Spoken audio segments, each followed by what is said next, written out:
ప్రతి ఉద్యోగికి పదవీ విరమణ సర్వసాధారణం. కర్నూలు జిల్లా వెల్దుర్తి పట్టణ కేంద్రం జెడ్పీఎస్ బాయ్స్ హైస్కూల్లో సి సుబ్బయ్య పదవీ విరమణ సన్మాన సభను ఏర్పాటు చేశారు. ఈ సందర్భంగా వారు మాట్లాడుతూ ప్రతి ఉద్యోగికి పదవీ విరమణ సర్వసాధారణం.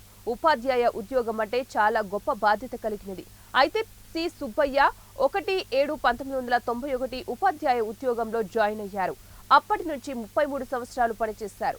విధి నిర్వహణలో అంకిత భావంతో పనిచేసి ఎందరో విద్యార్థులను ఉత్తమ పౌరులుగా తీర్చిదిద్ది అందరి మన్ననలను కూడా పొంది 30/6/2024 తేదీన పదవీ విరమణ కావడం చాలా సంతోషకరంగా ఉందని ప్రధాన ఉపాధ్యాయులు వీరిని కొనియాడారు. అనంతరం వారిని శాలువాలతో పూలమాలతో సన్మానం చేశారు. కార్యక్రమంలో ప్రధాన ఉపాధ్యాయులు, ఉపాధ్యాయులు, విద్యార్థులు, బంధుమిత్రులు తదితరులు పాల్గొన్నారు.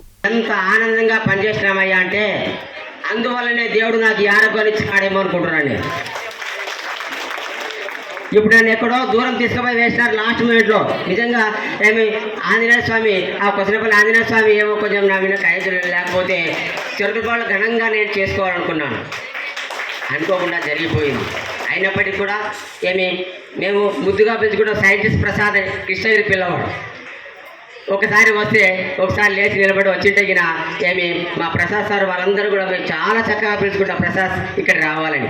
అలాగే ఇప్పుడు నాకు హెచ్డిఎస్ పరశురామ్, ఇంకా కొంతమంది మా మిత్రులు, మహాలక్ష్మి ఎన్నో సంవత్సరాల తర్వాత చూస్తున్నాను నేను. మా శైలజమ్మ వెలుగోడు నుంచి ఒకసారి ఫోన్ చేస్తే నా కొరకు వచ్చింది. అలాగే ప్రసన్న, ఇక్కడ కొంతమంది పేర్లు మర్చిపోయినాను కానీ వాళ్ళందరూ కూడా పేరు నా తల్లి. నేను నిజంగా చెప్పినట్టుగా నేను మిమ్మల్ని చెల్లెలు మాదిరిగా చూసుకొని మీ ఇళ్ళ దగ్గరికి ఇచ్చిపెట్టి వచ్చినాను చదువు చెప్పుకుంటూ రాత్రులు కూడా. ఆ దేవుడు నాకు ఆ వరం ఇచ్చినాడు. వెల్దుర్తికి నేను కట్టు బట్టలతో 1984 సంవత్సరంలో మేము ఒక చిన్న బాక్స్ మా మామగారు, ఆ యొక్క అమ్మన మామగారు బాక్స్ ఒకటి తిరునాళ్ళ కొన్నిసార్లు తీసుకుని వచ్చినాను ఇక్కడికి. వీరభద్ర స్వామి దేవి దయ వలన అక్కడే చిన్నగా ట్యూషన్ చెప్పుకుంటూ వచ్చినాను. ఎంతోమంది ఇక్కడ కూడా మా శిష్యుడు లాల్ స్వామి కూడా ఉన్నాడు. చంద్ర కూడా వచ్చినాడు. చంద్ర కూడా వాళ్ళమ్మ కష్టపడి ఆ యొక్క చదివింది.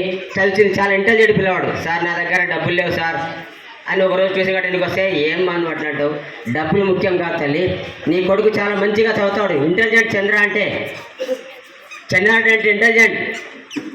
మీరు డబ్బు విషయం తర్వాత మర్చిపోండి, నా దగ్గరికి రండి, వాళ్ళ భవిష్యత్తు బాగుంటుంది అని చక్కగా చదువు చెప్పడం జరిగింది.